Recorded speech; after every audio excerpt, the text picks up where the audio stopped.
ప్రేమ, యేసుని ప్రేమ.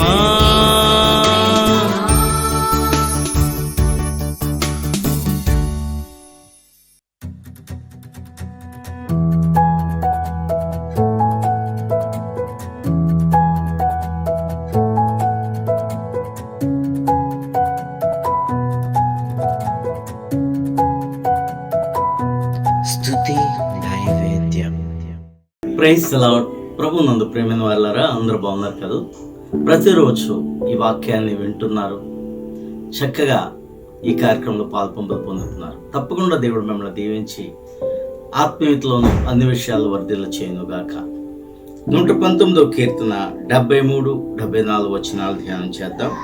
నీ చేతులు నన్ను నిర్మించి నాకు రూపు ఏర్పరచను. నేను నీ ఆజ్ఞలను నేర్చుకున్నట్లు నాకు బుద్ధి దయచేయము. నీ వాక్యం మీద నేను ఆశ పెట్టుకుని ఉన్నాను. నీ యందు భయభక్తులు గలవారు నన్ను చూచి సంతోషింతురు. ప్రార్థన చేసుకుంటాం. మహాపరిశుద్ధుడా మా తండ్రి, ఈరోజు నాయన నీ వాక్యం ద్వారా మరొకసారి మాతో మీరు మాట్లాడమని, ఈ వాక్యము మా అందరి జీవితాల్లో గొప్ప నూతనమైన వెలుగును కలిగించడానికి సహాయము చేయమని యేసు నామమున ప్రార్థన చేయుచున్నాం తండ్రి. ప్రియమైన వారలారా, భక్తుడైన కీర్తనాకారుడు అంటున్నాడు, నీ చేతులు నన్ను నిర్మించి నాకు రూపు ఏర్పరచను.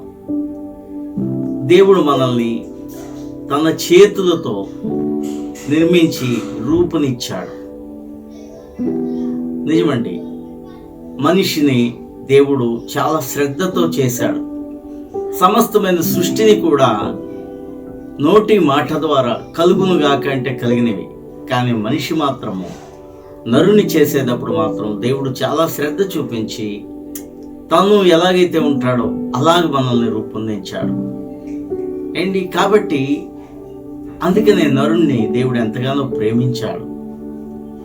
మనము దేవుని మాట వినకపోయినప్పటికీ కూడా మనం సృష్టించిన సృష్టికర్త అయిన దేవుడు మనల పట్ల ఎంతో శ్రద్ధ వహించి పిండముగా రూపొందించిన నాటి నుండి నీ మీద ఆయన శ్రద్ధ చూపిస్తున్నాడు. అందుకనే ఆయన మనల్ని విడిచిపెట్టేవాడు కాదు. కాబట్టి మనం ఆయన్ని ఎంతైనా స్తుతించబద్ధులమై ఉన్నాం. ఆయన మాట మనం వింటే మనకెంతో ఆశీర్వాదం. ఇక్కడ అన్నాడు, నేను నీ ఆజ్ఞలను నేర్చుకున్నట్లు నాకు బుద్ధి దయచేయము. ఎంత చక్కని ప్రార్థన దేవునికి విన్నవిస్తున్నాడు చూడండి. నేను నీ ఆజ్ఞలను అనుసరించాలి ప్రభువా, అనుసరించడానికి కావలసిన బుద్ధి నాకు కావాలి. ఎప్పుడైనా ఇలాంటి ప్రార్థన చేసిన క్రైస్తవులు ఉన్నారా? నీ ఆజ్ఞలను పాటించడానికి నాకు కావలసిన బుద్ధి దయచేయని ఎప్పుడైనా అడిగారా? అసలు దేవుని ఆజ్ఞలంటే ఏంటో కూడా చాలా మందికి తెలియదు. ఆ 10 ఆజ్ఞలు తెలియవు. ఆ లేవి కాండంలో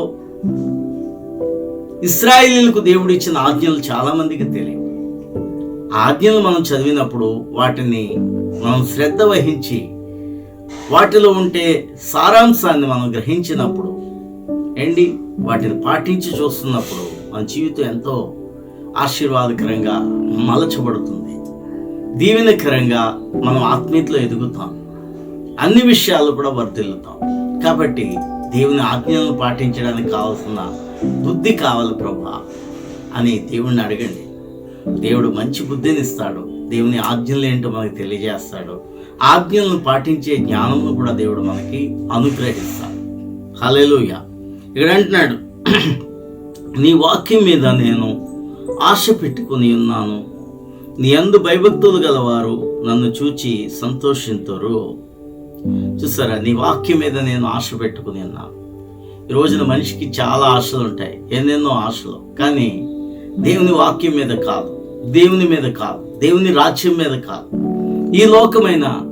ఈ లోకానుసారమైన ఆశలు చూసేదల్లా కావాలనుకుంటారు కొంతమంది. లేనిపోని ఆశలు పెంచుకొని మనిషి నిరాశతో బ్రతుకుతున్నాడు ఈ రోజున. కాబట్టి మన స్థితిని బట్టి ఆలోచించి ఆశపడాలి. అంతేగాని గొంతెమ్మ కోరికలు అన్నట్లుగా మనం ఆశలు ఉండకూడదు. ఆశలు గుర్రాలైతే చాలా కష్టం. అప్పులు పాలవుతుంటుంటాం, తిప్పలు పాలవుతూ ఉంటుంటాం, చివరికి అనేక సమస్యల్లో కూరుకుపోతాం. కాబట్టి దేని మీద మనం ఆశ పెట్టుకోవాలంటే దేవుని యొక్క వాక్యం మీద. దేవుని వాక్యమే మనల్ని బ్రతికిస్తుంది. దేవుని వాక్యమే మనం వెళ్ళే త్రోవకు దీపంగా ఉంటుంది. దేవుని వాక్యాన్ని అనుసరిస్తే, దేవుని వాక్యం మీద నువ్వు కానీ ఆశ పెట్టుకుంటే ఆ వాక్యం నిన్ను బ్రతికిస్తుంది, నీకు జీవాన్ని ఇస్తుంది. కాబట్టి దేని మీద మనం శ్రద్ధ చూపించాలి, ఆశ పెట్టుకోవాలంటే దైవ వాక్యం మీద, దేవుని మాట మీద. ఎడన్నాడు, నీ అందు భయభక్తులు గలవారు నన్ను చూచి సంతోషింతురు. నిజమే, మనం భక్తి చేస్తూ ఉంటుంటే భక్తి పరులైన వారు మనం చూసి సంతోషిస్తారు. కొంతమంది సంఘాలలో చక్కగా భక్తిలో ఎదిగిన వారు ఉంటారు. వారు చక్కగా సంఘంలో ఎవరైనా కొంతమంది యవనస్తులు కానీ, క్రొత్తగా వచ్చిన స్త్రీలు కానీ, పురుషులు కానీ ఆత్మీయతలో ఎదుగుతూ ఉంటుంటే చాలా సంతోషిస్తారు. మా చర్చిలో వాళ్ళు ఇతరులను ప్రోత్సహించే మనసు కలిగి ఉంటారు. కాబట్టి భక్తి పరులైన వారు భక్తిలో ఎదుగుతున్న వారిని చూసి సంతోషిస్తారు. ఎవరైతే వాక్యం మీద ఆశ పెట్టుకుంటారో, వాక్యాన్ని శ్రద్ధగా వింటారో, దేవుని కార్యాల్లో చక్కగా పాలుపంపులు పొందుతూ దేవుని పరిచయలో ముందుంటారో అలాంటి వారిని చూసి సీనియర్స్గా ఉన్న విశ్వాసులు, భక్తులైన బిడ్డలు వారిని ఎంకరేజ్ చేస్తూ ఉంటుంటారు. కాబట్టి అటువంటి స్థితి మనకి కావాలి. మనం చూసి భయభక్తులు కలిగిన దేవుని బిడ్డలు మనల్ని ఆశీర్వదించాలి. కాబట్టి ప్రియమైన వాళ్ళారా, దేవుని వాక్యం అంత గొప్పది. ప్రతిరోజు దేవుని వాక్యం వింటున్న మీరు దేవుని వాక్యమును నేర్చుకోండి, దేవుని ఉపదేశాలు పాటించండి, శ్రద్ధ వహించి దేవునితో నడవండి. దేవుడు అన్నీ మనకిస్తాడు. ఆయన్ని మనం నమ్ముకుంటే, ఆయనే మనకి కావాలి అనుకుంటే మనకు లేనివంటూ ఏవి ఉండవు. ఆయన ఒక్కడ ఉంటే చాలండి, అన్నీ ఉన్నట్టే. ప్రార్థన చేసుకుందాం. మహాపరిశుద్ధుడా మా తండ్రి, నీ వాక్యమును బట్టి మాట్లాడిన ప్రతి మాటను బట్టి నిన్ను స్తుతిస్తున్నాం ప్రభువా. నీ కృప మా మీద ఉంచి మమ్మల్ని నడిపిస్తున్న విధానానికై ప్రతిరోజు నీ జీవాహారంతో మమ్మల్ని తృప్తిపరుస్తున్నందుకు వందనాలు చెల్లించుకుంటూ యేసు నామమున ప్రార్థన చేయుచున్నాం తండ్రి, ఆమేన్. ఈరోజు పెళ్లి రోజుని జరుపుకుంటున్న రవిని, సచివేణిని దేవుడు దీవించి వారి దాంపత్య జీవితాన్ని అన్ని విధాలా ఆశీర్వదించి వారి జీవితంలో ఇంకా ఐక్యత, ప్రేమ, సమాధానం, నెమ్మదిని దేవుడు ఇచ్చునుగాక. వారికి ఇచ్చిన బిడ్డలు కూడా ఫలింప చేయనుగాక. God bless you. Happy wedding anniversary Ravi, Sachiveni. God bless you.